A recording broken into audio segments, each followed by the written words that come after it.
देखो जी, मैं कहना पंजाब सरकार, आम आदमी पार्टी, बीजेपी, अकाली दल जिन्नियां भी पार्टियां ने, इन्हां ने किसानी दा, सिखां दा, पंजाब दा रज के शोषण किया।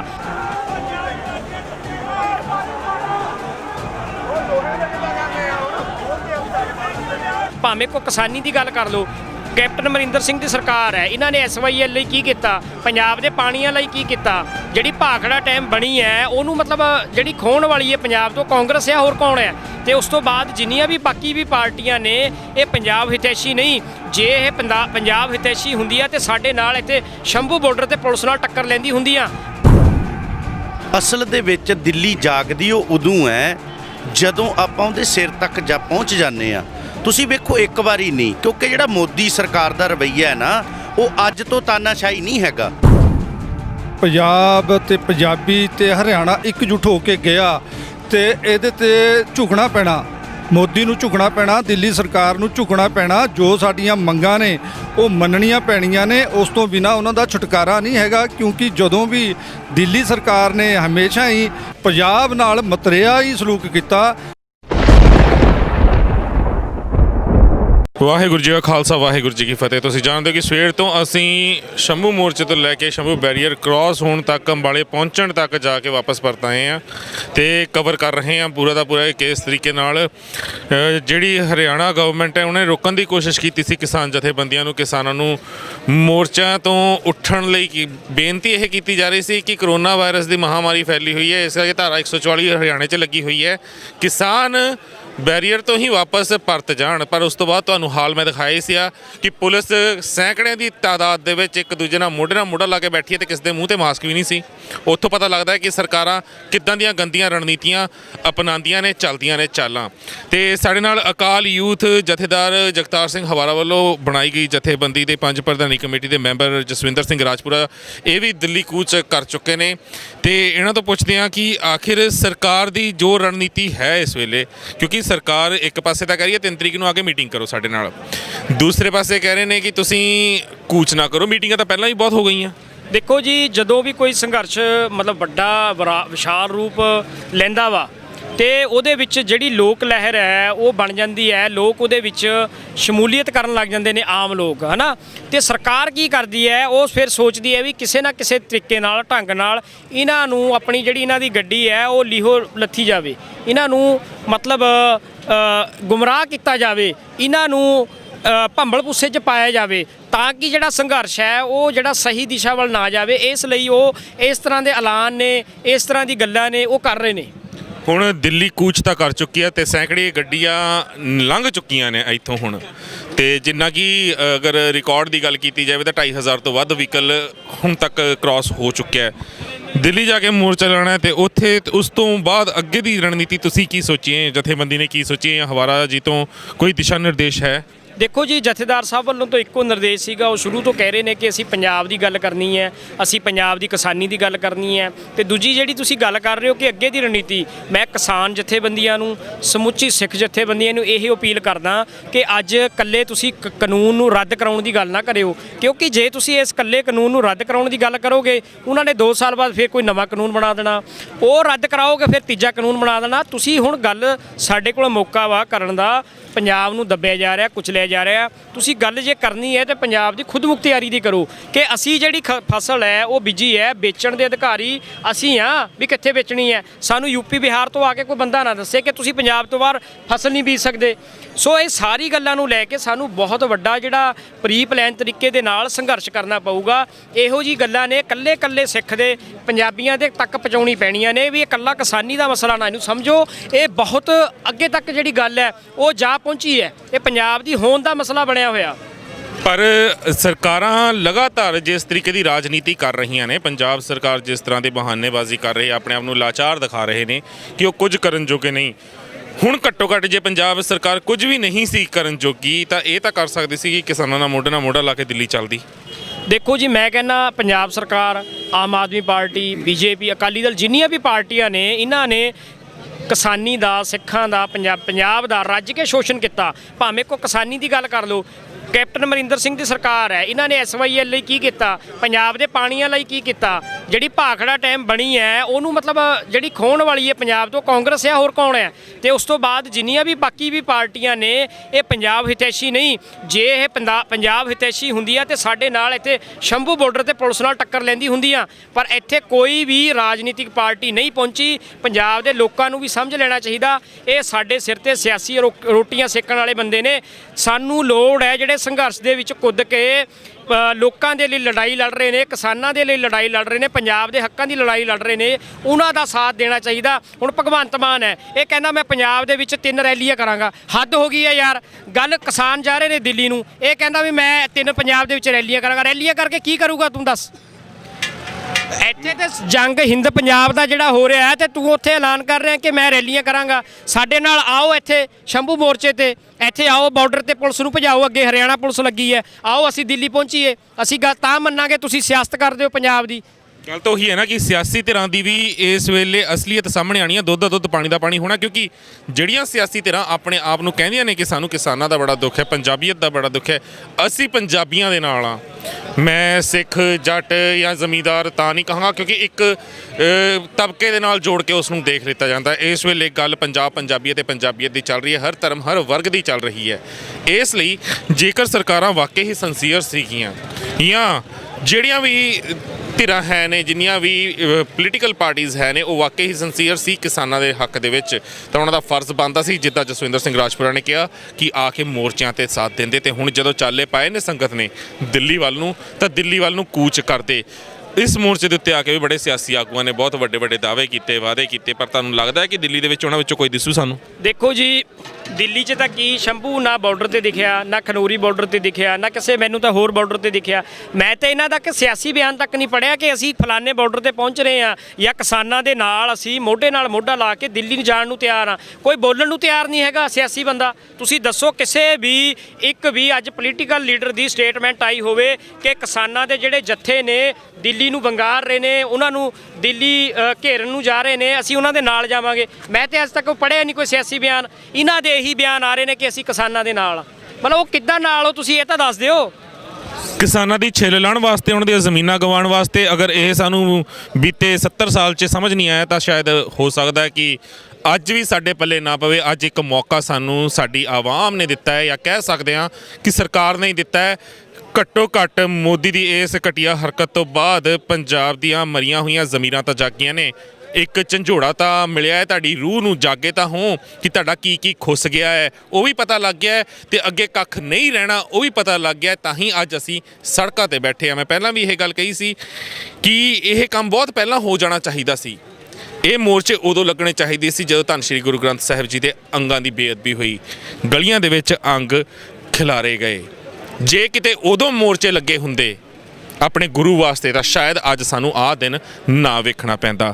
ਕੀ ਕਹੋਗੇ? ਕਿਉਂਕਿ ਦੇਖੋ ਹਰ ਪ੍ਰੋਸਪੈਕਟਿਵ ਦੇ ਨਾਲ ਹਰ ਚੀਜ਼ ਦੇਖੀ ਜਾਂਦੀ ਹੈ।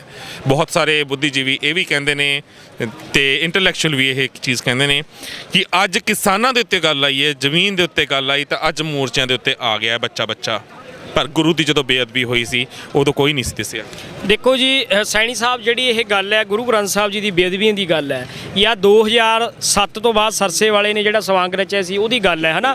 2007 ਤੋਂ ਲੈ ਕੇ ਮਤਲਬ 15 ਤੱਕ, ਬਰਗਾੜੀ ਤੱਕ ਪੰਜਾਬ ਦੇ ਵਿੱਚ ਬਹੁਤ ਵੱਡੇ ਵੱਡੇ ਇਕੱਠ ਹੋਏ ਨੇ ਜਿਨ੍ਹਾਂ ਨੇ ਰਿਕਾਰਡ ਤੋੜਿਆ ਵੱਡੇ ਵੱਡੇ ਇਕੱਠਾਂ ਦਾ, ਜਿਹੜੇ ਪੰਥਕ ਲਈ ਸੀ।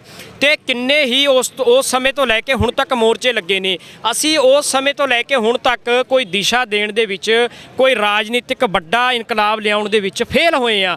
ਤੇ ਕਿਤੇ ਮੈਂ ਇਹੀ ਚਿੰਤਾ ਸਾਨੂੰ ਖਾ ਰਹੀ ਹੈ ਕਿ ਜਿਹੜੀ ਭੁੱਲਾਂ ਨੇ ਸਾਡੀ ਬਰਗਾੜੀ ਵਿਛੇ ਹੋਈਆਂ ਨੇ ਜਾਂ 2007 ਤੋਂ ਲੈ ਕੇ ਅਸੀਂ ਕਰਦੇ ਆਏ ਆ, ਉਹੀ ਭੁੱਲਾਂ ਕਿਸਾਨ ਜਥੇਬੰਦੀਆਂ ਜਾਂ ਜਿੰਨੇ ਵੀ ਮੋਰਚੇ ਪੰਜਾਬ 'ਚ ਲੱਗੇ ਹੋਏ ਨੇ ਉਹ ਬੰਦੇ ਵੀ ਨਾ ਕਰ ਲੈਣ।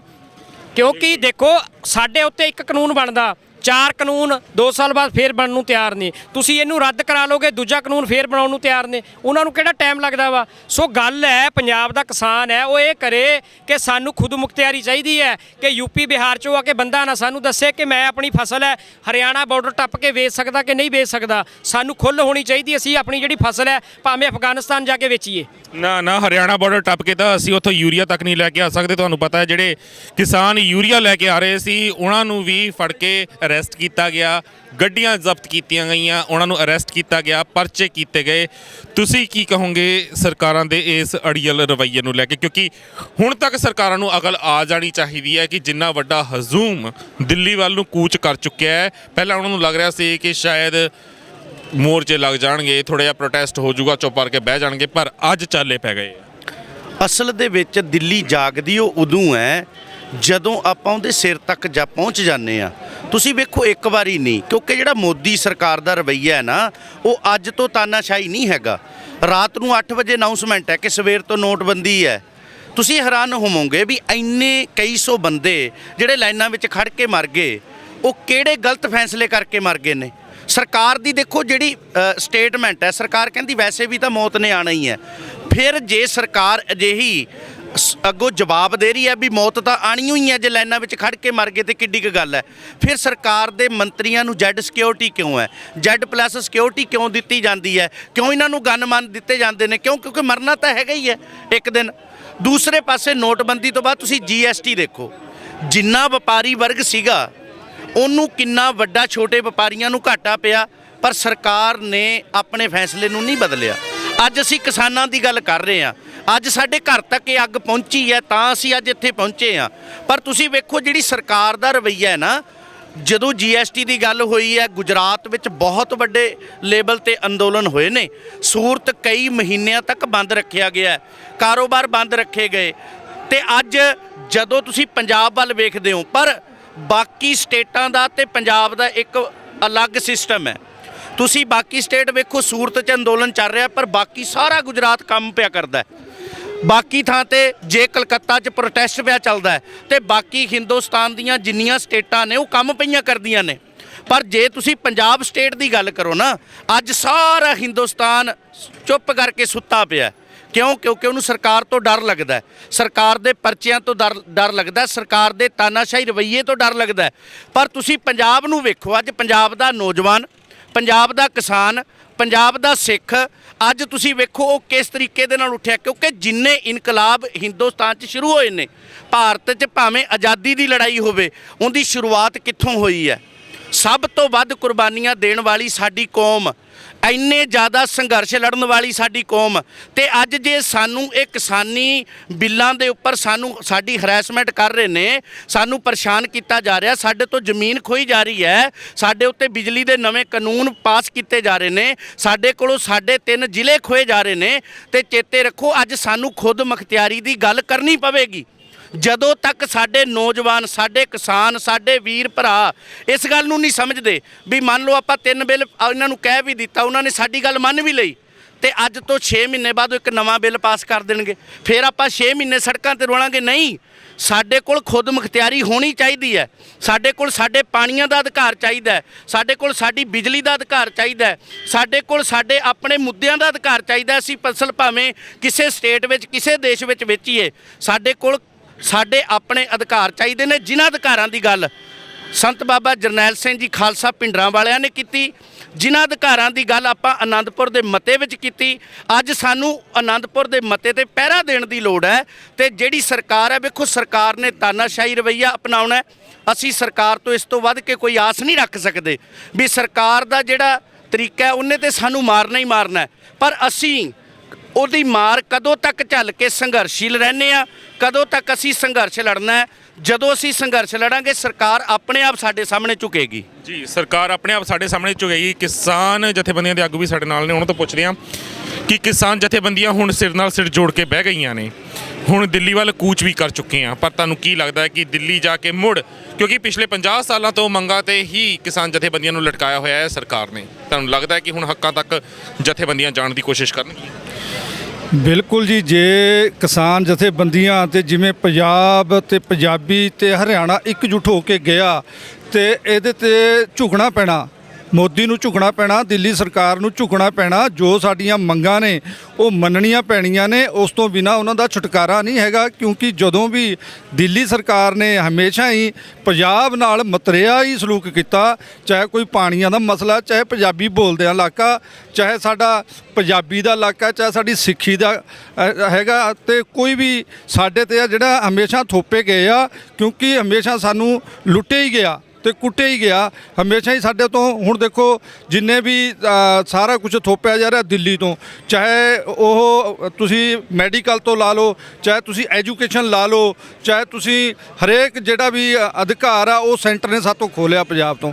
ਇਹੀ ਆ ਵੀ ਜਦੋਂ ਤੱਕ ਅਸੀਂ ਖੁਦ ਮੁਖਤਿਆਰੀ ਪੰਜਾਬ ਨੂੰ ਸਾਨੂੰ ਨਹੀਂ ਮਿਲਦੀ, ਸਾਡੇ ਹੱਕ ਸਾਰੇ ਸਾਨੂੰ ਮੁਕੰਮਲ ਤੌਰ ਤੇ ਨਹੀਂ ਮਿਲਦੇ, ਉਦੋਂ ਤੱਕ ਸਾਡਾ ਕੋਈ ਛੁਟਕਾਰਾ ਨਹੀਂ ਹੈ। ਉਦੋਂ ਤੱਕ ਸਾਡਾ ਕੋਈ ਛੁਟਕਾਰਾ ਨਹੀਂ ਹੈ। ਤੇ ਅੰਤ ਦੇ ਵਿੱਚ ਇਹੀ ਗੱਲ ਕਹਿਣਾ ਚਾਹਾਂਗਾ ਕਿ ਸਰਕਾਰ ਨੂੰ ਹੁਣ ਆਪ ਸਮਝ ਲੈਣਾ ਚਾਹੀਦਾ ਹੈ ਕਿ ਇਹ ਆਵਾਜ਼ ਜੋ ਹੈ ਬੁਲੰਦ ਹੋ ਰਹੀ ਹੈ ਪੰਜਾਬ ਤੋਂ, ਹਰਿਆਣੇ ਤੋਂ, ਇਹ ਕਿਸੇ ਜੱਟ ਜਾਂ ਜ਼ਮੀਂਦਾਰ ਦੀ ਨਹੀਂ ਹੈ, ਇਹ ਪੰਜਾਬੀਆਂ ਦੀ ਆਵਾਜ਼ ਹੈ। ਉਸ ਪੰਜਾਬੀ ਨੂੰ ਤੁਸੀਂ ਹਿੰਦੂ ਕਹਿ ਲਓ, ਮੁਸਲਮਾਨ ਕਹਿ ਲਓ, ਸਿੱਖ ਕਹਿ ਲਓ, ਈਸਾਈ ਕਹਿ ਲਓ, ਬੋਧੀ ਕਹਿ ਲਓ ਜਾਂ ਜੈਨੀ ਕਹਿ ਲਓ, ਪਰ ਹੁਣ ਇਹ ਆਵਾਜ਼ ਨਾ ਘਟਣ ਵਾਲੀ ਹੈ, ਨਾ ਦੱਬਣ ਵਾਲੀ ਹੈ, ਨਾ ਰੁਕਣ ਵਾਲੀ ਹੈ। ਤੇ ਇਹ ਉਹ ਆਵਾਜ਼ ਹੈ ਜੋ ਦਿੱਲੀ ਦੇ ਕੰਨ ਦੇ ਪਰਦੇ ਪਾੜ ਕੇ ਰਹੇਗੀ। ਤੇ ਇਹ ਉਹ ਕਿਸਾਨ ਹੈ ਜੋ ਦਿੱਲੀ ਦੀ ਹਿੱਕ ਤੇ ਜਾ ਕੇ ਨੇਜਾ ਗੱਡ ਕੇ ਆਣਗੇ। ਮੋਰਚਾ ਲੱਗੇਗਾ ਉੱਥੇ ਜਾ ਕੇ ਤੇ ਇਹ ਮੋਰਚਾ ਫਤਿਹ ਹੋਵੇਗਾ, ਕਿਉਂਕਿ ਇਹ ਲੜਾਈ ਪੰਜਾਬ ਦੀ ਹੋਂਦ ਦੀ ਹੈ, ਪੰਜਾਬ ਦੇ ਸੱਭਿਆਚਾਰ ਦੀ ਹੈ, ਪੰਜਾਬ ਦੀ ਅਣਖ ਦੀ ਹੈ। ਗੁਰੂਆਂ ਪੀਰਾਂ ਦੀ ਇਸ ਧਰਤੀ ਉੱਤੇ ਨਾ ਕਿਸੇ ਨੇ ਅੱਜ ਤੱਕ ਆਪਣਾ ਹੁਕਮ ਚਲਾਇਆ ਹੈ, ਨਾ ਤਾਨਾਸ਼ਾਹੀ ਰਵੱਈਆ ਅਪਣਾਇਆ ਹੈ ਤੇ ਨਾ ਅਪਣਾਉਣ ਦਿੱਤਾ ਜਾਵੇਗਾ। ਇਸੇ ਦੇ ਨਾਲ ਆਪਣੇ ਹੋਸਟ ਦੇ ਦੋਸਤ ਪ੍ਰੀਤ ਸੈਣੀ ਦਿਓ ਇਜਾਜ਼ਤ। ਪ੍ਰੋਗਰਾਮ ਚੰਗਾ ਲੱਗਿਆ ਹੋਵੇ ਲਾਈਕ ਤੇ ਸ਼ੇਅਰ ਜ਼ਰੂਰ ਕਰਨਾ। ਬਾਕੀ ਆਪਣੀਆਂ ਭਾਵਨਾਵਾਂ ਨੀਚੇ ਕਮੈਂਟਸ ਦੇ ਵਿੱਚ ਤੁਸੀਂ ਵਿਅਕਤ ਕਰ ਸਕਦੇ ਹੋ। ਦਿਓ ਇਜਾਜ਼ਤ, ਬੁਲਾਓ ਫਤਿਹ। ਵਾਹਿਗੁਰੂ ਜੀ ਕਾ ਖਾਲਸਾ, ਵਾਹਿਗੁਰੂ ਜੀ ਕੀ ਫਤਿਹ। ਸਿੱਖ ਧਰਮ ਦੀ ਹਰ ਗਤੀਵਿਧੀ ਅਤੇ ਗੁਰਬਾਣੀ ਵਾਸਤੇ ਹੁਣੇ ਸਬਸਕ੍ਰਾਈਬ ਕਰੋ ਗੁਰਬਾਣੀ ਅਖੰਡ ਬਾਣੀ ਅਤੇ ਨੋਟੀਫਿਕੇਸ਼ਨਸ ਵਾਸਤੇ ਬੈਲ ਨੂੰ ਰਿੰਗ ਕਰੋ।